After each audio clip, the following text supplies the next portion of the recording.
నీ జీవితంలో, నీ కుటుంబంలో ఏ ఏ విషయాలు దేవునికి అభ్యంతరకరంగా ఉన్నాయి?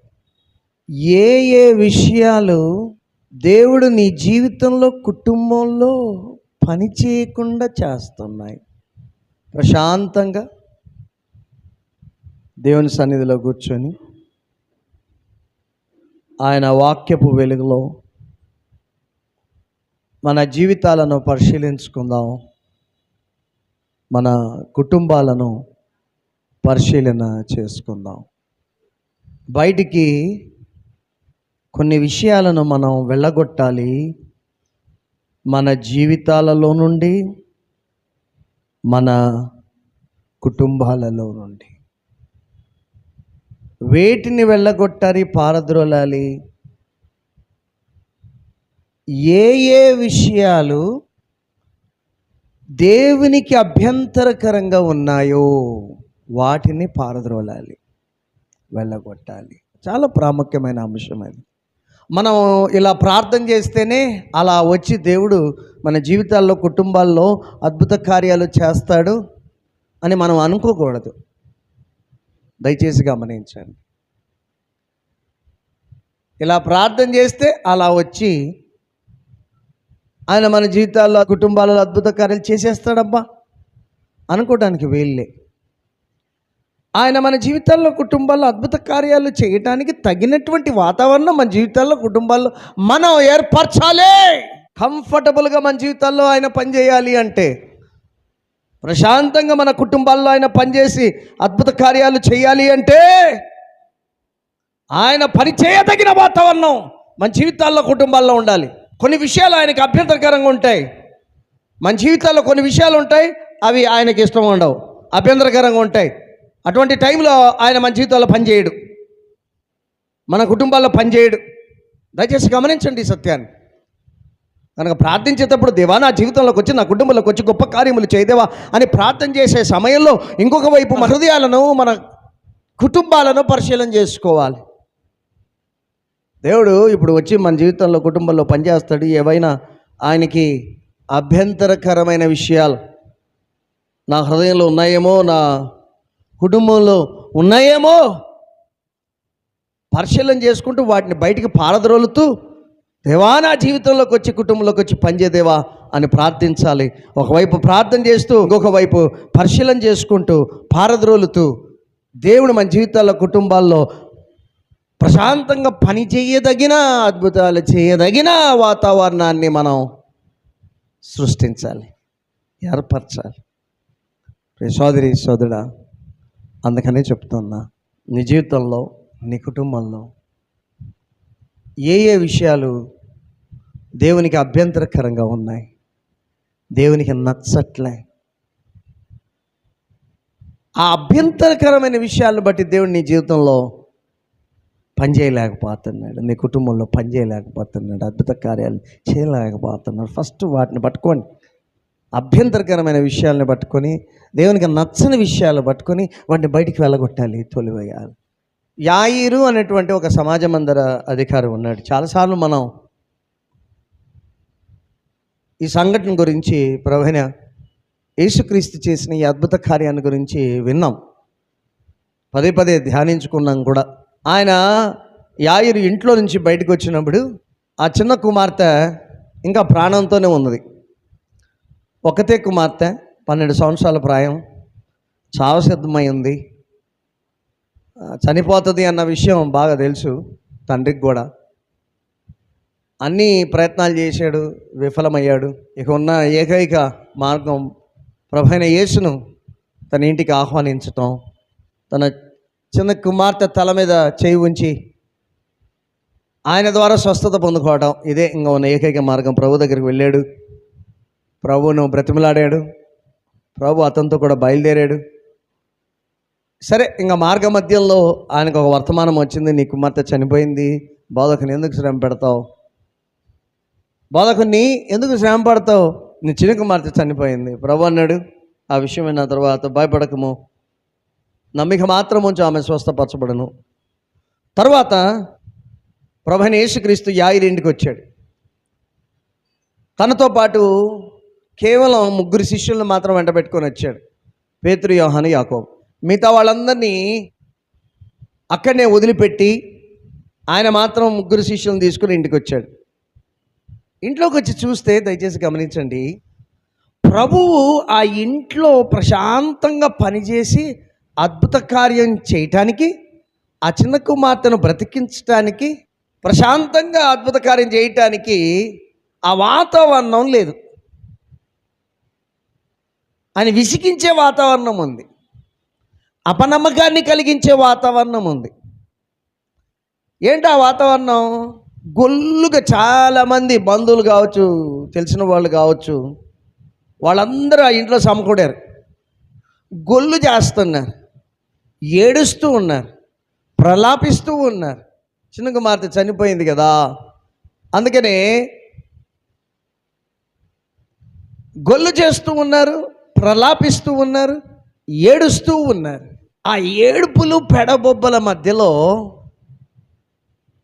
ప్రభు పనిచేయటానికి ఆ వాతావరణం సరిగా లేదు, అపనమ్మకమైనటువంటి వాతావరణం. అప్పటికి ఆయన అంటున్నాడు వాళ్ళతో, మీరు ఎందుకు గొల్లుగా ఉండి ఏడుస్తూ ఉన్నారు, ప్రలాపిస్తూ ఉన్నారు? మీరు ఎందుకు ఇలా చేస్తూ ఉన్నారు? ఆ చిన్నది నిద్రిస్తున్నదే కానీ చనిపోలేదు అని చెప్పి చాలా క్లియర్గా చెప్పి ఉన్నాడు. అప్పుడు వాళ్ళు ఆయనను అపహసించిరి అని వ్రాయబడింది వాక్యంలో. కనుక ప్రభు అక్కడ పనిచేయాలనుకుంటున్నాడు, ఆ ఇంట్లో అద్భుత కార్యం చేయాలనుకుంటున్నాడు, తల్లిదండ్రుల వేదన తొలగించాలనుకుంటున్నాడు, దుఃఖాన్ని తొలగించాలనుకున్నాడు, చనిపోయిన చిన్న కుమార్తెను బ్రతికించాలనుకుంటున్నాడు. కానీ ఏడ్చేవాళ్ళు ఒకవైపు, గొల్లు చేసేవాళ్ళు ఒకవైపు, ఎగతాళి చేసేవాళ్ళు ఒకవైపు, పరిహసించేవాళ్ళు ఒకవైపు, వీటన్నిటి మధ్య ఆయన అద్భుత కార్యం చేయలేకపోతున్నాడు. అభ్యంతరకరంగా ఉన్నాయి విషయాలు, మనుషులు అభ్యంతరకరంగా ఉన్నారు, వారి చేష్టలు అభ్యంతరకరంగా ఉన్నాయి. ఆ ఇంట్లో దేవుడు పని చేయకుండా, ప్రభువైన యేసుక్రీస్తు పని చేయకుండా అనేక విషయాలు అభ్యంతరకరంగా ఉన్నాయి. దేవుడు మనతో సూటిగా మాట్లాడినగాక. అప్పుడు ఆయన ఏం చేశాడు చదువుదామా? మార్క్స్ వార్త 5వ అధ్యాయం 40వ వచనం. అందుకు వారు ఆయనను అపహసించిరి. అయితే ఆయన వారిని అందరినీ బయటికి పంపివేసి ఆ చిన్నదాని తల్లిదండ్రులను తనతో ఉన్న వారిని వెంట పెట్టుకొని ఆ చిన్నది పరుండి ఉన్న గదిలోనికి వెళ్ళి, చాలండి చేసి గమనించండి, ఆయన ఏం చేశాడు? ఆయన వారినందరినీ బయటికి పంపివేసి, అది ప్రభువైన యేసుక్రీస్తు యాయిరి ఇంట్లోకి వస్తున్నాడు. ఎందుకు వస్తున్నాడు? ఆ ఇంట్లో ఒక అద్భుత కార్యం చేయటానికి వస్తున్నాడు, ఆ తల్లిదండ్రుల కన్నీళ్ళను తుడిచివేయటానికి వస్తున్నాడు కదండి, చిన్నదాన్ని బ్రతికించటానికి వస్తున్నాడు. అయితే ఇంట్లోకి వచ్చిన తర్వాత చాలా విషయాలు ప్రభువైన యేసుక్రీస్తునకు అభ్యంతరకరంగా ఉన్నాయి. ప్రభు ప్రశాంతంగా అద్భుత కార్యం చేయకుండా చేస్తున్నాయి. అపనమ్మికతో నిండి ఉన్న హృదయాలు కొన్ని ఉన్నాయి, వాళ్ళు అపహసిస్తున్నారు. ఇప్పుడు ఆయన ఏం చేస్తున్నాడు? అద్భుత కార్యం చేయకముందు ఆయన వాళ్ళందరినీ బయటికి పంపివేసి ఇంట్లో ఉన్న అభ్యంతరకరమైన విషయాలను బయటికి పంపివేసిన తర్వాతనే ఆయన ఆ చిన్న కుమార్తె పరుండి ఉన్న గదిలోనికి వెళ్ళి చిన్న కుమార్తెను ముట్టి, తలితాకుమి చిన్నదాన లెమ్మని నీతో చెప్పుతున్నానని చెప్పి ఆ చిన్నదాన్ని బ్రతికించాడు. కనుక ప్రభు పనిచేయటానికి ఆయనకి ఒక వాతావరణం ఉండాలి. ప్రభు నచ్చిన వాతావరణం కుటుంబాలలో ఉండాలి, ప్రభు నచ్చిన వాతావరణం జీవితాలలో ఉండాలి. అప్పుడే ప్రభు నచ్చిన వాతావరణం నీ హృదయంలో ఉన్నప్పుడు, నీ జీవితంలో ఉన్నప్పుడు, నీ కుటుంబంలో ఉన్నప్పుడు ఆయన గొప్ప కార్యాలు చేస్తాడు. సోదరి సోదరుడా, ఈరోజు నీ హృదయంలోనికి తొంగి చూడు, నీ జీవితంలోనికి తొంగి చూడు, నీ కుటుంబంలోనికి తొంగి చూడు. ఏ విషయాలు అభ్యంతరకరంగా ఉన్నాయి, ఏ విషయాలు దేవునికి అభ్యంతరకరంగా ఉన్నాయి, వేటిని దేవుడు నచ్చట్లే, నీ జీవితంలో ఉన్న ఏ విషయాన్ని దేవుడు నచ్చట్లేదు, దేవునికి ఇష్టం లేదు, నీ ఇంట్లో ఉన్న ఏ ఏ విషయాలు దేవుడు ఇష్టపడటం లేదు, దేవునికి నచ్చట్లే, వాటిని బయటికి పంపేసాయి. ఈరోజు మనం నేర్చుకునే పాఠం అది. ప్రభువైన యేసు జీవితాల్లోకి వచ్చినప్పుడు, ప్రభువైన యేసు కుటుంబాల్లోకి వచ్చినప్పుడు, ఇంట్లలోకి వచ్చినప్పుడు, ఆ ఇంట్లో కానీ ఆ జీవితాల్లో కానీ దేవునికి ప్రభువుకు అభ్యంతరంగా ఉన్న విషయాలన్నీ బయటికి పంపించబడాలి. ఇంట్లో నుంచి చాలా అందరినీ బయటికి పంపించేశాడు, ఆ తర్వాత అద్భుత కార్యం చేశాడు. నీ జీవితంలో కూడా అంతే, నీ కుటుంబంలో కూడా అంతే. ఏ ఏ విషయాలు అభ్యంతరకరంగా ఉన్నాయి దేవునికి, ఏ ఏ విషయాలు నచ్చట్లే, దయచేసి గమనించండి. దేవుని యొక్క వాక్యం మనకు అందుబాటులో ఉంది. బైబిల్ మనకి చెప్తుంది, దేవుని వాక్యం మనకు చెప్తుంది. నీ హృదయంలో ఇది నచ్చట్లే దేవునికి, నీ జీవితంలో ఉన్నది ఇది, అది నచ్చట్లే, నీ కుటుంబంలో ఉన్నది ఇది, ఇది నచ్చట్లే దేవునికి, అభ్యంతరకరంగా ఉంది, బయటికి పంపే. పరిశుద్ధాత్ముడు చెప్తుంటాడు, దేవుని వాక్యం చెప్తూ ఉంటుంది, సహవిశ్వాసులు దైవజనులు చెప్తూ ఉంటారు. ఎన్నో విధాలుగా నీకు తెలపబడుతూ ఉంటుంది. నీ జీవితంలో, నీ హృదయంలో, నీ కుటుంబంలో ఏ ఏ విషయాలు దేవునికి అభ్యంతరకరంగా ఉన్నాయో, దేవుడు పనిచేయకుండా చేస్తున్నాయో అన్న విషయాలు నీకు తెలపబడుతూ ఉంటాయి. ఎలా? వాక్యం ద్వారా పరిశుద్ధాత్మ నీకు తెలియజేస్తుంటాడు, అలాగే దైవజనులు సహవిశ్వాసుల ద్వారా నీకు తెలపబడుతూనే ఉంటుంది. సోదరి సోదరుడా, నేను మాట చెప్తా. ఇప్పుడు దేవుడు నీ హృదయంలోకి వచ్చి, నీ జీవితంలోకి వచ్చి పని చేయగలడా? ఆ పని చేయదగిన వాతావరణం నీ ఇంట్లో ఉన్నదా? నీ జీవితంలో ఉన్నదా?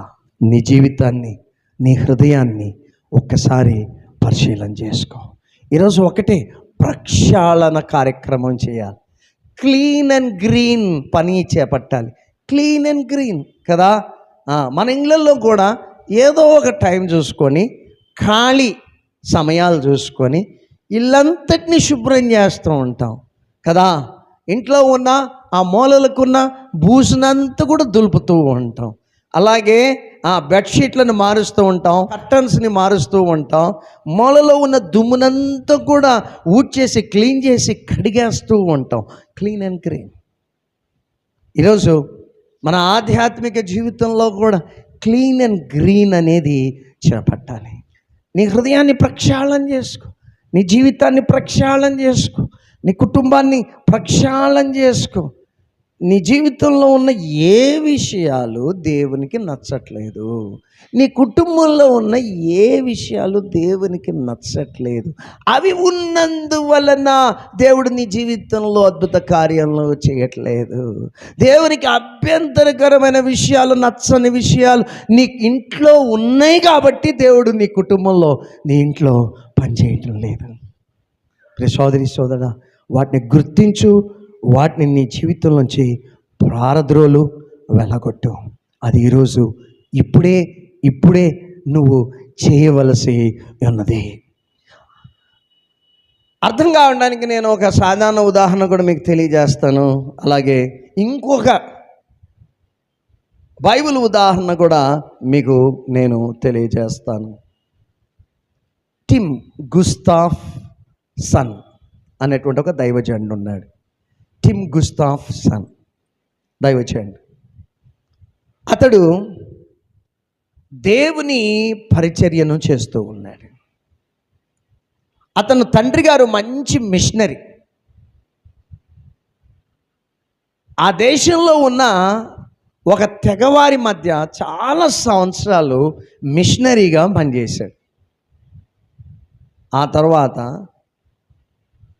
తన మిషనరీ పరిచర్య కాలం సంపూర్తి చేసుకున్న తర్వాత ఆ మిషనరీ పరిచర్య నుంచి రిటైర్మెంట్ తీసుకొని తన స్వంత పట్టణానికి తిరిగి వచ్చాడు. ఆ టైంలో ఆ తెగవారు అతనికి వారి జ్ఞాపకార్థమై స్మృతి చిహ్నంగా, జ్ఞాపక చిహ్నంగా ఒక ఉత్సవ విల్లు ధనస్సు విల్లు ధనస్సు బాణం సంధించేది. ఆ విల్లు ధనస్సు వాళ్ళ ఉత్సవాల్లో ఎక్కువగా వాడుతూ ఉంటారు, వేటకొని వాడుతూ ఉంటారు. అలాంటి ఉత్సవ విల్లు ధనస్సు అతనికి బహూకరించారు మిషనరీకి, తమ స్మృతి చిహ్నంగా ఉండటానికి, జ్ఞాపక చిహ్నంగా ఉండటానికి. సరే, ఆ మిషనరీ దాన్ని తీసుకొని వచ్చాడు. తర్వాత అతని తదనంతరం ఆ విల్లు ధనస్సు అతని కుమారుడైనటువంటి టిమ్, మనం మాట్లాడుకుంటున్నాంగా ఇప్పుడు, ఆ టిమ్కు వారసత్వంగా దాన్ని పొందుకున్నాడు. అతను ఏం చేశాడు అంటే తన ఇంట్లో హాల్లో గోడ మీద చక్కగా అలంకరించి ఈ విల్లును ధనస్సును వేలాడదీశాడు. కొన్ని రోజులు అయిపోయిన తర్వాత అతని స్నేహితుడు ఒకడు టిమ్ను దర్శించడానికి వచ్చాడు. ఆ స్నేహితుడు ఏం చేస్తున్నాడు అంటే అదే తెగ మధ్యలో పరిచర్య చేస్తూ ఉన్నాడు. ఆ స్నేహితుడు, టిమ్ స్నేహితుడు, అతడు టిమ్ను చూడటానికి ఇంటికి వచ్చాడు. ఇంటికి వచ్చిన తర్వాత చాలాసేపు హాల్లో కూర్చొని మాట్లాడుకున్నారు వీళ్ళు. ఆ తర్వాత టిమ్ స్నేహితుడు ఆ గోడ మీద వేలాడదీయబడిన విల్లును ధనస్సును చూశాడు. అదే తెగ మధ్య అతను పనిచేస్తున్నాడు, పరిచయం చేస్తూ ఉన్నాడు. ఒకసారి చూశాడు దాన్ని. వెంటనే అతని ముఖంలో విచిత్రమైనటువంటి మార్పు సంభవించింది. విచిత్రంగా అతని మొహం మారిపోయింది. టిమ్ గమనించాడు. ఎందుకు నీ మొహంలో మార్పు వచ్చింది? నీ మొహం మారిపోయింది ఆ విల్లు ధనస్సును చూసిన తర్వాత అని టిమ్ అడిగాడు. అప్పుడు స్నేహితుడు చెప్పాడు, ఏం లేదు, నువ్వు ఆ విల్లుకు చివరన కట్టబడిన చిన్న వస్తువును చూసావా? ఇప్పుడు పరిశీలనగా చూస్తున్నాడు టిమ్ కూడా. స్నేహితుడు చెప్పిన తర్వాత నిజమే, ఆ విల్లు చివర ఒక చిన్న వస్తువు కట్టబడింది. అది ఆ తెగవారు మూఢ నమ్మకాలతో ఆ విల్లుకు కడతారు. ఎందుకని? వారు వేటకెళ్ళినప్పుడు లక్ష్యం గురి తప్పకుండా తాము వేటాడే జంతువును బాణం కొట్టాలి అనే లక్ష్యం, ఆ లక్ష్యం ఖచ్చితంగా నెరవేర్చబడాలి, గురి తప్పకూడదన్న ఉద్దేశంతో మూఢనమ్మకాలతో దీన్ని కట్టారు.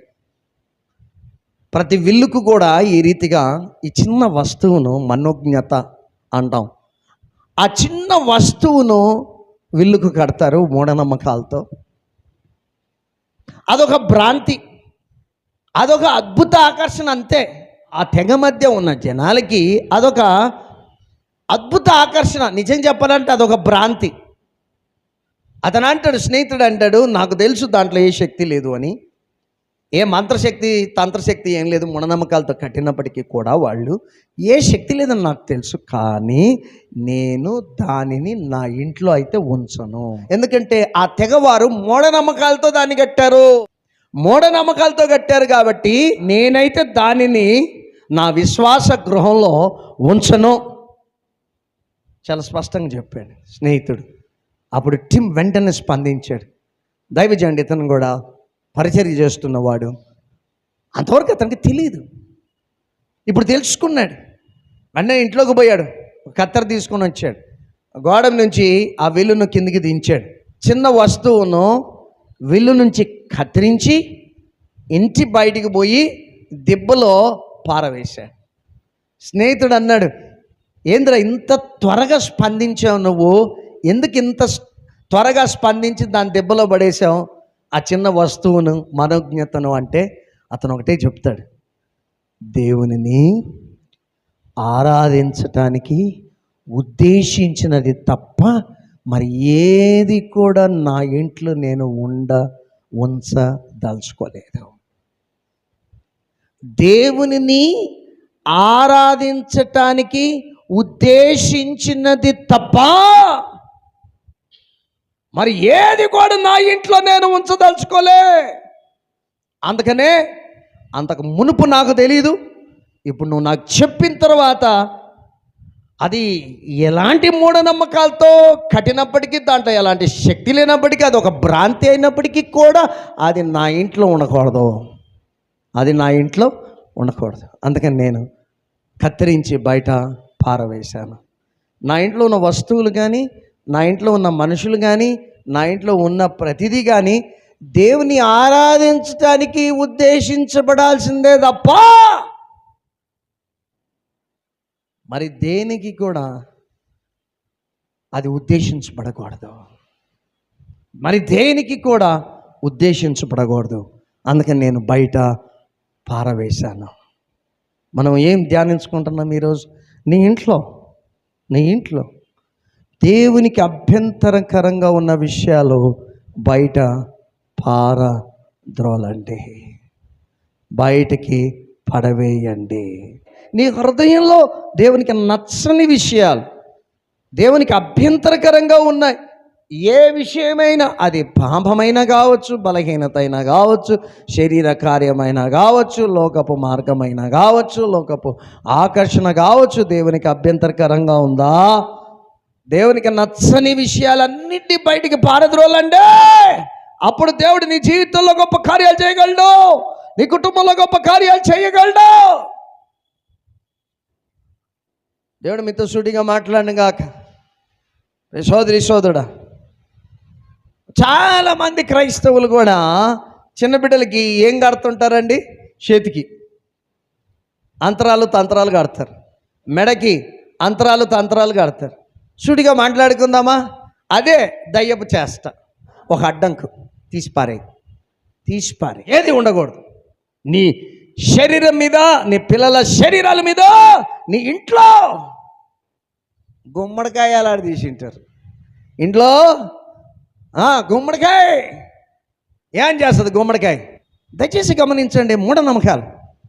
అసలు కొంతమంది క్రైస్తవుల బైకులు కూడా ఏందో ఎర్రని దారం కనబడుతుంది, రెడ్ దారం, అంటే చెమ్కిలు ఉంటుంది, మళ్ళీ దారం కనబడి ఉంటుంది, కట్టింటారు. ఏం జరుగుతుంది? దయ్యాన్ని అంట పెట్టుకొని పోతున్నాం. ఇప్పుడు నేనేమంట, నీ ఇంట్లోకి తొంగి చూడు, అట్టాటి దేవునికి అభ్యంతరకరమైన విషయాలు ఏమైనా ఉన్నాయా? వాటిని పారద్రోలండి, వాటిని వెళ్ళగొట్టండి. మీలో మార్పు రావాలా? మార్పు వస్తేనే దేవుడు పనిచేస్తాడు. బయట పారద్రోలాలా. దయచేసి గమనించండి. యాయిరి ఇంట్లో ఆ ఎక్కిరించే వాళ్ళు, పరిహాసం చేసేవాళ్ళు, ఏడ్చేవాళ్ళు, వాళ్ళందరినీ బయటికి వెళ్ళగొట్టిన తర్వాతనే అద్భుత కార్యం చేశాడు.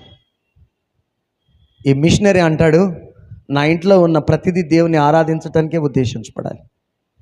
మీరు ఒకసారి ఆలోచించండి, మీ ఇంట్లో ఉన్న ప్రతి వస్తువు కూడా దేవుని మహిమపరిచేదిగా ఉందా? నువ్వు కట్టిన గుమ్మడికాయ అది దేవుని మహిమపరుస్తుందా? నువ్వు విశ్వాసివి కదా, దేవుని మహిమపరుస్తుందా? ఆ టిమ్ అంటాడు దైవజనుడు, ఏమని అంటే, నా ఇంట్లో ఉన్న ఏదైనా కానీ దేవుని ఆరాధించడానికి ఉద్దేశించబడాలి, అదే ఉండాలి నా ఇంట్లో, ఇంకేది ఉండకూడదు. ఈ స్టాండ్ తీసుకో, దేవుని కొరకు ఈ స్టాండ్ తీసుకో. నా ఇంట్లో ఏదున్నా అది దేవుని మహిమపరిచేదిగా ఉండాలి. నా హృదయంలో ఏదున్నా, నా జీవితంలో ఏదున్నా అది దేవుని మహిమపరిచేదిగా ఉండాలా. నీ బూతు మాటలు దేవుని మహిమపరుస్తాయా? నువ్వు చేసే శరీర కార్యాలు దేవుని మహిమపరుస్తాయా? నీ కొట్లాటలు, కలహాలు దేవుని మహిమపరుస్తాయా? నీ జీవితంలో చాలా అభ్యంతరకరమైన విషయాలు ఉన్నాయి కదా, దేవుడు నచ్చని విషయాలు ఉన్నాయి కదా. మరి దేవుడు ఎట్ట పని చేస్తాడు నీ జీవితంలో, నీ కుటుంబంలో ఎట్ట పనిచేస్తాడు? ఈరోజు నువ్వు దేవుని సన్నిధిలో కూర్చొని ఆలోచించుకోవాల్సిందిదే. నా జీవితంలో దేవునికి నచ్చని విషయాలు, నా కుటుంబంలో దేవునికి అభ్యంతరకరంగా నచ్చని విషయాలు ఏమేమున్నాయి? పారద్రోలాలా, వెళ్ళగొట్టాలా? ఆ పని చేయి. దేవుడు ఎందుకు కార్యం చేయడం చూద్దాం. ఖచ్చితంగా చేస్తాడు. నీ ఇంట్లోకి వచ్చి గొప్ప కార్యాలు చేయాలనుకుంటున్నాడు, కానీ దేవునికి నచ్చని విషయాలు చాలా ఉన్నాయి. అందుకనే ఆయన నిరాశపడుతున్నాడు, చేయలేకపోతూ ఉన్నాడు. దేవుడు మనతో సూటిగా మాట్లాడిన గాక. ఈ సమయంలో నేను బైబిల్లోంచి ఇంకొక ఉదాహరణ మీకు తెలియజేస్తాను. యూదా రాజు ఒక ఆయన ఉన్నాడు, యోషియా అతని పేరు. యోషియా యూదా రాజ్యానికి రాజు. అతడు చాలా చిన్న వయసులోనే యూదా రాజ్యానికి రాజుగా పట్టాభిషేకం పొందుకున్నాడు. ఏ వయసులో తెలుసా? అతనికి 8 సంవత్సరాల వయసు ఉన్నప్పుడు రాజయ్యాడు. 8 సంవత్సరాలు అతనికి. ఆ టైంలో అతను రాజుగా పట్టాభిషేకం పొందుకున్నాడు. తండ్రి తర్వాత అతడు ఎదుగుతూ ఉన్నాడు. అతడు ఎదిగే టైంలో, పెరిగే టైంలో తన ప్రజల పట్ల దేవునికి కలిగిన తలంపులు ఏంటో అతనికి తెలియదు, ఎక్కువగా తెలియదు. తన ప్రజల పట్ల దేవుని కలిగిన తలంపులను గురించి కొద్దిపాటి జ్ఞానంతో అతడు పెరుగుతూ వచ్చాడు. కొంతకాలానికి ఏం జరిగింది? అతడు రాజ్యాన్ని ఏలుతున్న సమయంలో 18వ సంవత్సరం. 18వ సంవత్సరం అంటే అతని వయసు ఎంత ఉంటుంది? 8 సంవత్సరాల ప్రాయంలో అతడు రాజు అయ్యాడు. రాజుగా అతడు 18వ సంవత్సరం వెళ్తూ ఉన్నప్పుడు, అంటే 8 + 18 26 సంవత్సరాలు అతని వయసు. అప్పుడు దేవుడు అతనికి ఒక మంచి తలంపును కలిగించాడు. ఏంటి ఆ తలంపు అంటే, దేవుని ఆలయాన్ని బాగు చేద్దాం. చాలా సంవత్సరాలుగా ఏ రాజు కూడా దేవుని ఆలయాన్ని గురించి పట్టించుకోలే. దేవుని ఆలయంలో చాలా భాగాలు శిథిలమైపోయినాయి. ఇతని రాజరికంలోనే రాజుగా 18 సంవత్సరాలు గడిచిపోయినాయి. అంటే గత 18 సంవత్సరాలుగా, అంటే చిన్న వయసులోంచి పెరుగుతున్నాడు, ఇప్పటికి కూడా యవనస్తుడే. అందుకనే ఇతనికి కూడా పెద్దగా జ్ఞానం లేదు, దేవుని మందిరం గురించి పట్టించుకునే ఆ జ్ఞానం పెద్దగా లేకుండా పోయింది. అతనికి ముందున్న రాజును పెద్దగా పట్టించుకోలే. కానీ దేవుడు ఒక మంచి ఆలోచన ఇచ్చాడు. అతడు రాజ్యం మేలుతున్నప్పుడు 18వ సంవత్సరంలో, అతని వయసు 26 సంవత్సరాలు ఉన్నప్పుడు, దేవుని మందిరాన్ని బాగు చేయాలా కనుక ఏం చేశాడు? దేవుని మందిరంలోనే పోగు చేయబడిన డబ్బులన్నిటినీ బయటికి తీసి ఆ పనిచేసే వాళ్ళకి ఇచ్చి, దేవుని మందిరంలో చాలా భాగాలు శిథిలమైపోయినాయి, బాగు చేయండి అని చెప్పి మందిరాన్ని బాగు చేయటం ప్రారంభించాడు. ఆ టైంలో ప్రధాన యాజకుడు ఒక ఆయన ఉన్నాడు, పేరు హిల్కియా. అతని పేరు హిల్కియా. అతను ఏం చేశాడు అంటే, ఆ మందిరాన్ని బాగు చేసే క్రమంలో ఆ పనులన్నీ పర్యవేక్షిస్తూ ఉన్నప్పుడు ఆ మందిరంలో అతనికి ఒక ధర్మశాస్త్ర గ్రంథం దొరికింది. ఆ మోషే ధర్మశాస్త్ర గ్రంథం దొరికింది. దాన్ని తీసుకుని వచ్చి ఆ టైంలో శాస్త్రిగా ఉన్న ఒక వ్యక్తికి ఇచ్చాడు. శాస్త్రిగా ఒక వ్యక్తి ఉన్నాడు, అతనికి ఇచ్చాడు. ఆ శాస్త్రి అతని పేరు షాఫాను. అతడు దాన్ని చదివాడు. వెంటనే రాజు దగ్గరికి వచ్చాడు. అయ్యా అయ్యా, మందిరాన్ని బాగు చేస్తున్నప్పుడు ధర్మశాస్త్ర గ్రంథం ఒకటి కనపడింది. అంటే వాక్యం, బైబిల్ కనబడింది. వాళ్ళకు అందుబాటులో ఉన్న బైబిల్, ధర్మశాస్త్ర గ్రంథం ఆ టైంలో. కనుక ధర్మశాస్త్ర గ్రంథం కనబడిందయ్యా. యోషియా భక్తుడు ఆ ధర్మశాస్త్రాన్ని వినాలనుకున్నాడు. దాంట్లో ఏమేమి వ్రాయబడ్డాయో వినాలి అని అనుకున్నాడు. వెంటనే ఆ శాస్త్రి ద్వారా చదివి వినిపించుకున్నాడు. చాలా విషయాలు తెలిసాయి. ఈ ధర్మశాస్త్ర గ్రంథాన్ని వింటూ ఉన్నప్పుడు రాజుకు చాలా విషయాలు తెలిసినాయి. ఏం తెలిసినాయి? నా రాజ్యంలో ఉన్న ప్రజల జీవితాల్లో దేవునికి నచ్చని విషయాలు చాలా ఉన్నాయి. దేవునికి అభ్యంతరకరంగా ఉన్న విషయాలు చాలా ఉన్నాయి. దయచేసి గమనించండి. ఒకవైపు ఏమో దేవుని ధర్మశాస్త్రం వింటున్నాడు రాజు, ఇంకొక వైపు ఆలోచించటం స్టార్ట్ చేశాడు. ఆ వాక్యం వింటూ ఉన్నప్పుడు అనేక విషయాలు బయటపడుతున్నాయి.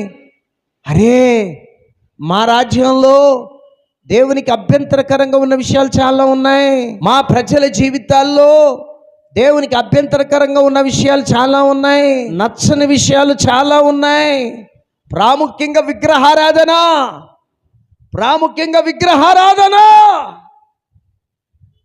విచ్చలవిడిగా యూదా రాజ్యంలో విగ్రహారాధన ఉంది. విచ్చలవిడిగా ఇతర దేవతలను పూజిస్తూ ఉన్నారు, విగ్రహాలు పెట్టుకున్నారు. ప్రతిమలు పెట్టుకున్నారు, పూజిస్తూ ఉన్నారు, బలిపీఠాలు కట్టారు, బలులు అర్పిస్తున్నారు అన్య దేవతలకి. అనేక ఉన్నత స్థలాలు నిర్ణయించుకొని అక్కడ బలులు అర్పిస్తూ ఉన్నారు. విచ్చలవిడిగా విగ్రహారాధన జరుగుతూ ఉంది. ధర్మశాస్త్ర గ్రంథం వింటూ ఉన్నప్పుడు యోషియా రాజుకు చాలా విషయాలు తెలపబడ్డాయి. నా రాజ్యంలో దేవునికి అభ్యంతరకరంగా ఉన్న విషయాలు ఇవి, మా జీవితాలలో దేవునికి అభ్యంతరకరంగా ఉన్న విషయాలు ఇవి, అనేక విషయాలు తెలపబడ్డాయి. వెంటనే రాజు ఏం చేశాడు తెలుసా? బట్టలు చింపుకున్నాడు. ఆ కాలంలో తమ బాధని, పశ్చాత్తాపాన్ని, తమ విచారాన్ని తెలియజేసే దృశ్యం ఇది. వాళ్ళు ఏ రీతిగా తమ బాధను, పశ్చాత్తాపాన్ని తెలియజేస్తారు. బట్టలు చింపుకున్నాడు. దయచేసి గమనించండి, ఒక వచనాన్ని చదువుకుందాం. 19వ వచనం. యోషియా ఎలా రియాక్ట్ అయినాడో చూడండి. దేవుని ధర్మశాస్త్రం వినపించబడుతూ ఉన్నప్పుడు అతను ఏం చేశాడు అంటే దాన్ని ఆలకించాడు కదండి. ఆలకించాడు. మెత్తని మనస్సు కలిగి దేవుని సన్నిధిలో దీనత్వం ధరించి బట్టలు చింపుకొని కన్నీళ్లు గార్చి ప్రార్థన చేశాడు. 6 రియాక్షన్స్ చెప్పా. 6 రకాలుగా అతను స్పందించాడు వ్యక్తిగతంగా. అంత మాత్రమే కాదు, తర్వాత ఏం చేశాడు? ఇతనికి అన్ని విషయాలు తెలిసాయి. ధర్మశాస్త్ర గ్రంథాన్ని విన్న తర్వాత దేవునికి అభ్యంతరకరంగా ఏ విషయాలు తమ రాజ్యంలో ఉన్నాయో, తమ ప్రజల జీవితాల్లో ఉన్నాయో, ఇవన్నీ కూడా తెలపబడ్డాయి. ఇప్పుడు ఏం చేయాలనుకుంటున్నాడు? ప్రక్షాళన చేయాలనుకుంటున్నాడు, క్లీన్ చేయాలనుకుంటున్నాడు. తన రాజ్యంలోంచి వీటన్నిటిని తొలగించాలని అనుకుంటూ ఉన్నాడు. అందుకనే జనాలందరినీ పోగు చేశాడు. 23వ అధ్యాయంలో మీరు ఇంటికి పోయిన తర్వాత చదవండి. 2వ రాజుల గ్రంథం 22వ అధ్యాయం, 2వ రాజుల గ్రంథం 23వ అధ్యాయం, 2 అధ్యాయాలు మొత్తం కూడా చదవండి. నేను చెప్పే విషయాలన్నీ కూడా ఇక్కడ వ్రాయబడి ఉన్నాయి. దయచేసి గమనించండి. ఫస్ట్, ధర్మశాస్త్ర గ్రంథాన్ని వింటూ ఉన్నప్పుడు అతనిలో కలిగిన రియాక్షన్స్ చూడండి. 6 రీతులుగా స్పందించాడు అని చెప్పుకుంటూ వచ్చా. శ్రద్ధగా ఆలకించాడు. ఆ తర్వాత మెత్తని మనస్సును కలిగి ఆ దేవుని సన్నిధిని దీనత్వం ధరించి తన బట్టలు చింపుకొని కన్నీళ్లు గార్చి ప్రార్థన చేశాడు. ఈ రీతిగా స్పందించాడు. తర్వాత ఏం చేయాలనుకున్నాడు? లేదు, నేను క్లీన్ అండ్ గ్రీన్ చేపట్టాలి, నేను క్లీన్ చేయాలి, వ్యవస్థను క్లీన్ చేయాలి, నా రాజ్యాన్ని క్లీన్ చేయాలి, ప్రజల జీవితాన్ని క్లీన్ చేయాలి. దేవుని వాక్యం మా జీవితాల్లో, మా రాజ్యంలో ఉన్న అభ్యంతరకరమైన విషయాలు, దేవునికి అభ్యంతరకరంగా ఉన్న విషయాలన్నీ కూడా తెలియజేస్తుంది దేవుని యొక్క వాక్యం, ధర్మశాస్త్రం. వాటన్నిటిని వెళ్ళగొట్టాలా? యూదా రాజ్యాన్ని దేవుని ఆజ్ఞలకు అనుగుణంగా తీసుకొని రావాలా? యూదా రాజ్యాన్ని దేవుని శాసనాలకు అనుగుణంగా తీసుకొని రావాలా అని చెప్పి రాజు భారీ మార్పులు చేపట్టాడు, తీవ్రమైన మార్పులు చేపట్టాడు. దయచేసి గమనించండి. వెంటనే ఏం చేస్తున్నాడు? జనాలందరినీ పిలిపించాడు. వ్యక్తిగత స్పందన గురించి మాట్లాడా, 6 రీతిలుగా స్పందించాడని. ఇప్పుడు సమాజ స్పందన, సమాజంలో ఏ రీతిగా జనాల్ని స్పందింపజేశాడు, ఆ రాజ్యంలో క్లీనింగ్ ఏ రీతిగా చేశాడు. దయచేసి గమనించండి. జనాలందరినీ మందిరంలో పోగు చేశాడు. ప్రజలందరూ మందిరంలోకి వచ్చారు. వాళ్ళందరికీ కూడా ఇది 23వ అధ్యాయంలో మనం చూడగలం. వాళ్ళందరూ కూడా దేవుని వాక్యం విన్నారు. వాళ్ళందరూ కూడా దేవుని యొక్క వాక్యాన్ని విన్నారు. అందరి చేపత నిబంధన చేయించాడు. ఏమని? ఫస్ట్ రాజు చేశాడు, మేము దేవుని ఆజ్ఞల చొప్పున నడుచుకుంటాము అనే నిబంధన చేశాడు రాజు ఫస్ట్. తర్వాత ప్రజలందరూ ఆ నిబంధన చేశారు. తర్వాత ఫస్ట్ దేవాలయంని క్లీన్ చేశారు. అంతకుముందున్న రాజులు ఎంత దుర్మార్గులో చూడండి. దేవుని దేవాలయంలో, మందిరంలో కూడా అన్య దేవతల ప్రతిమలను పెట్టారు. విగ్రహాలను పెట్టారు. అంత దుర్మార్గత ఉంది, అంతగా విచ్చలవిడితనంగా విగ్రహారాధన ఉంది. అందుకని మొట్టమొదట ఆలయంలో దేవుని మందిరంలో ఉన్న ఇతర దేవతల విగ్రహాలను ప్రతిమలను బయటికి తీసుకొని వచ్చారు. తర్వాత ఆ విగ్రహాలను ఆరాధించటానికి తయారు చేయబడిన ఉపకరణాలు ఉంటాయి చూడండి, ఆ వస్తువులన్నింటినీ ఉపకరణాలను బయటికి తీసుకొని వచ్చాడు. అన్నిటినీ యెరూషలేము బయట కిద్రోను పొలంలో, కిద్రోను వాగు దగ్గర వాటన్నిటినీ కాల్చి బూడిద చేశారు. ఇక ఆ తర్వాత చూడండి, ఆ రాజ్యంలో ఎక్కడెక్కడ విగ్రహాలు కనపడ్డాయో ధ్వంసం చేయటం, పడగొట్టటం, కాల్చివేయటం. ధ్వంసం చేయటం, పడగొట్టటం, కాల్చివేయటం. విగ్రహాలు అట్లనే చేశారు, ప్రతిమలు అట్లనే చేశారు, బలిపీఠాలు పడగొట్టారు, నాశనం చేశారు, అపవిత్రం చేశారు. ఉన్నత స్థలాల్లో బలులు అర్పిస్తూ వచ్చారు, ఆ స్థలాలన్నింటినీ నాశనం చేశాడు రాజు. అసలు ఇలాంటి యూదా రాజు దేవుని ధర్మశాస్త్రం వాక్యం చొప్పున నడుచుకోవాలి అని అలా నడుచుకున్న యూదారాజు ఇంకొకరు లేరబ్బా అన్నట్టుగా వ్రాయబడింది వాక్యంలో. అంత చక్కగా దేవుని వాక్యం ఏం చెప్తుందో ఆ రీతిగా ఆ రాజ్యం ఉండేలా, ఆ ప్రజలు ఉండేలా ఆయన తీవ్రమైన చర్యలు చేపట్టాడు. దయచేసి గమనించండి, విగ్రహాలు ప్రతిమలు నాశనం చేశాడు, బలిపీఠాలు పడగొట్టాడు, ఉన్నత స్థలాలు పడగొట్టాడు, ఆ విగ్రహారాధన కొరకు తయారు చేయబడిన ఉపకరణాలన్నింటినీ కూడా కాల్చేశాడు. ఈ రీతిగా ఆ రాజ్యంలో ఎక్కడెక్కడ విగ్రహారాధన జరుగుతుందో జరగనీయకుండా ఆపేశాడు. చాలామంది అర్చకులు, ధూపం వేసేవారు, యాజకుల్ని చంపేశారు. అంటే అన్య దేవతల్ని ఆరాధించే యాజకులు, అర్చకులు, ధూపం వేసేవారు చంపేశారు. వాళ్ళందరినీ ఎల్లగొట్టారు రాజ్యంలో నుంచి. క్లీన్ అండ్ గ్రీన్ చేపట్టాడు. తన రాజ్యంలో విగ్రహారాధన లేకుండా చూస్తూ ఉన్నాడు. దేవుని ధర్మశాస్త్ర ప్రకారం దేవునికి అభ్యంతరకరంగా ఉన్న ప్రతి అంశాన్ని కూడా ఆ ప్రతిమల్ని, విగ్రహాల్ని, బలిపీఠాలని, ఉన్నత స్థలాల్ని, అలాగే ఉపకరణాలన్నింటినీ కూడా ఆ రాజ్యంలోంచి తొలగింపజేస్తున్నాడు, కాల్చేస్తున్నాడు, పడగొడుతున్నాడు, అపవిత్రం చేస్తూ ఉన్నాడు, బూడిద చేస్తూ ఉన్నాడు. సోదరి సోదరుడా, తీవ్రమైన చర్యలు చేపట్టాడు. ధర్మశాస్త్రం విన్న తర్వాత తన ప్రజల జీవితాల్లో, తన రాజ్యంలో ఏ విషయాలు దేవునికి అభ్యంతరకరంగా ఉన్నాయో, దేవునికి నచ్చట్లేదో రాజైన యోషియా తెలుసుకున్న తర్వాత తీవ్రమైన చర్యలు చేపట్టాడు. వాటన్నిటినీ రాజ్యంలో ఉండకుండా తొలగించాడు. వాటన్నిటిని ప్రజల జీవితాల్లో ఉండకుండా తోలివేశాడు, పారద్రోశాడు, తొలగించి వేశాడు. ప్రియ సోదరి సోదరుడా, అందుకనే దేవుడు చెప్తున్నాడు యోషియాతో, యోషియా, నీ జీవితం, నీ రాజ్యకాలంలో ప్రజలు నెమ్మదిగా ఉంటారు. నువ్వు రాజుగా ఉన్నంత కాలం ఏ శత్రువు నీ రాజ్యం మీదకి వచ్చి నాశనం చేయడు.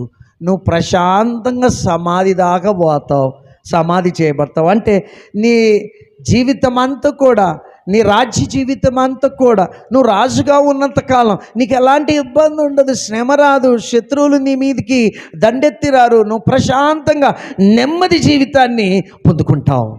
కారణాలేంటి? దేవుని ధర్మశాస్త్రానికి అనుగుణంగా అతడు తీవ్రమైన చర్యలు చేపట్టి తన ప్రజల జీవితాల్లో నుంచి, తన రాజ్యంలో నుంచి దేవునికి అభ్యంతరకరంగా ఉన్న విషయాలు, దేవునికి నచ్చని విషయాలన్నీ కూడా తొలగింపు చేశాడు. అందుకనే దేవుడు అతని రాజ్యాన్ని అతడున్నంతకాలం ఆశీర్వదించాడు. ప్రియ సోదరి సోదరుడా, యోషియా రాజైన యోషియా ఆలయంలో ఒక ధర్మశాస్త్ర గ్రంథం దొరకంగానే దాన్ని చదివి దానికి అనుగుణంగా తన జీవితాన్ని, తన ప్రజల జీవితాన్ని, తన రాజ్యాన్ని ప్రక్షాళన చేశాడు. దేవునికి అభ్యంతరకరంగా ఉన్న విషయాలన్నీ కూడా తొలగింపజేశాడు. అందుకని దేవుని ఆశీర్వాదం, నెమ్మది, ప్రశాంతత అతడు రాజుగా ఉన్నంత కాలం అతని రాజ్యం అనుభవించింది. దయచేసి గమనించండి, యోషియా రాజు కలిగిన దానికంటే ఎక్కువైంది మనం కలిగి ఉన్నాం. ఎక్కువైంది మనం కలిగి ఉన్నాం. యోషియా రాజు కేవలం ఒక ధర్మశాస్త్ర గ్రంథాన్ని కలిగి ఉన్నాడు. మనం మొత్తం బైబిల్ని కలిగి ఉన్నాం. మొత్తం బైబిల్. యోషియాకప్పుడు మొత్తం బైబిల్ లేదు, ధర్మశాస్త్రం మాత్రమే. అంటే దయచేసి గమనించండి, మొదటి 5 ఖండాలు అనుకోండి. 5 ఖండాలు నిజం చెప్పాలంటే ఆది కాండం ఉండదు, 4 ఖండాలే. నిర్గమాకాండం నుంచి ద్వితీయోపదేశ కాండం. ఇదే ధర్మశాస్త్రం ఆ కాలంలో. కేవలం యోషియా రాజు ఈ ధర్మశాస్త్ర గ్రంథం దొరకంగానే దాన్ని చదివి దానికి అనుగుణంగా తన జీవితాన్ని, ప్రజల జీవితాన్ని, తన రాజ్యాన్ని ప్రక్షాళన చేశాడు. దేవునికి అభ్యంతరకరంగా ఉన్న విషయాలన్నీ బయటికి పారద్రోలేశాడు. మనం యోషియా రాజు కలిగిన దానికంటే చాలా ఎక్కువైన విషయాల్ని కలిగి ఉన్నాం. నిజం చెప్పాలంటే చాలా చాలా ఎక్కువైన విషయాల్ని కలిగి ఉన్నాం. ఏమేమి కలిగి ఉన్నాం? మనం మొత్తం బైబిల్ గ్రంథాన్ని కలిగి ఉన్నాం. మొత్తం బైబిల్ గ్రంథాన్ని కలిగి ఉన్నాం. 2, మనం పరిశుద్ధాత్మని యొక్క నింపుదల కలిగి ఉన్నాం. ప్రాముఖ్యమైన పరిశుద్ధాత్మని నింపుదల కలిగి ఉన్నాం. ఆయన పెద్ద విషయాలు, చిన్న విషయాలు అన్నీ కూడా వెలుగులోనికి తీసుకొని వస్తాడు. అన్నీ కూడా వెలుగులోనికి తీసుకొని వస్తాడు. మన ముందుకు తీసుకొని వస్తాడు. లేకపోతే మనం వాటిని పట్టించుకోం. కనుక పరిశుద్ధాత్ముడు మనకు బోధిస్తూ ఉంటాడు. మనకు బోధించడానికి మొత్తం బైబిల్ మనకు అందుబాటులో ఉంది. 3వది ఏందో తెలుసా? మనకు హెచ్చరించడానికి సహవిశ్వాసులు ఉన్నారు. సహవిశ్వాసులు కొన్నిసార్లు మన జీవితాలకి తొంగి చూసి ఆధ్యాత్మిక విషయంలో హెచ్చరికలు చేస్తూ ఉంటారు. ఇది బాగలేదు, నీ జీవితంలో ఇది దేవునికి నచ్చని విషయం, నీ జీవితంలో ఉన్న ఈ విషయం దేవునికి నచ్చదు, అభ్యంతరకరంగా ఉంటుంది, మార్చుకో అని సహవిశ్వాసులు కూడా హెచ్చరిస్తూ ఉంటారు. 3 ప్రాముఖ్యమైన విషయాలు మనం కలిగి ఉన్నాం. యోషియా కలిగిన దానికంటే ఇంకా ఎక్కువైన విషయాలు మనం కలిగి ఉన్నాం. కేవలం ఒక ధర్మశాస్త్ర గ్రంథం దొరకంగానే అతను ప్రక్షాళన చేశాడు. మనం వాక్యాన్ని మొత్తం బైబిల్ని కలిగి ఉన్నాం. మనకు బోధించడానికి మొత్తం బైబిల్ని కలిగి ఉన్నాం. పరిశుద్ధాత్మని యొక్క నింపుదల కలిగి ఉన్నాం. ఆయన మనతో మాట్లాడుతూనే ఉంటాడు. అలాగే మనం హెచ్చరించడానికి సహవిశ్వాసుల్ని కలిగి ఉన్నాం. దయచేసి గమనించండి. ఇన్ని విషయాలు మనం కలిగి ఉండగా మనకు చాలా క్లియర్గా తెలుసు. ఏం తెలుసు? ఒకవైపు దేవుని వాక్యం బోధిస్తూ ఉంటుంది, పరిశుద్ధాత్మ మాట్లాడుతుంటాడు, ఇంకొక వైపు సహవిశ్వాసులు చెప్తూ ఉంటారు.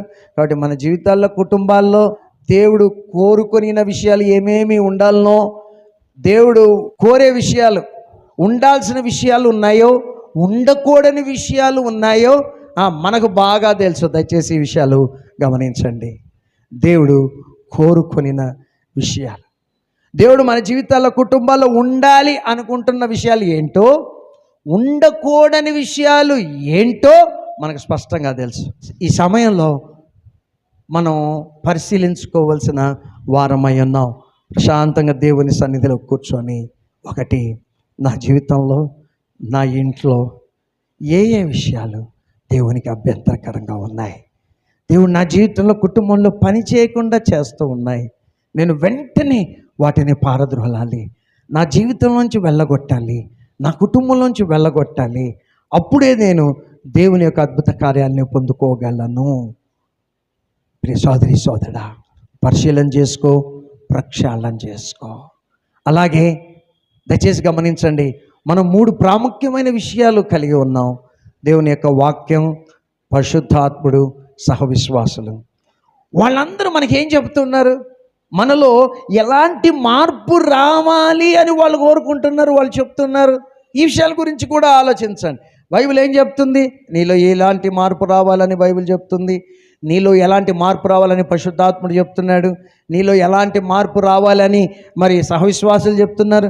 సర్దిద్దుకోవాల్సిన అవసరం ఉంది. కాబట్టి ప్రార్థన చేసుకుందాం. దేవా దేవా అయా, నీకు నచ్చని విషయాలు, అభ్యంతరకరంగా ఉన్న విషయాలు, వాటన్నిటిలోంచి నేను దూరంగా ఉండటానికి పరిశుద్ధాత్మని సహాయం నాకు దయచేదేవా. సొంత బలం, సొంత శక్తి, తెలివితేటల ద్వారా నేను ఈ పని చేయలేను. పరిశుద్ధాత్మని సహాయం నాకు అవసరం. కనుక దయచేసి ప్రభువా, నీకు ఏ విషయాలు అభ్యంతరకరంగా ఉన్నాయో, నచ్చట్లేదో, వాటన్నిటికీ నేను దూరంగా ఉండటానికి, దూరంగా జీవించటానికి పరిశుద్ధాత్మని సహాయం నాకు దయచే దేవా అని మనం ప్రార్థిద్దామా?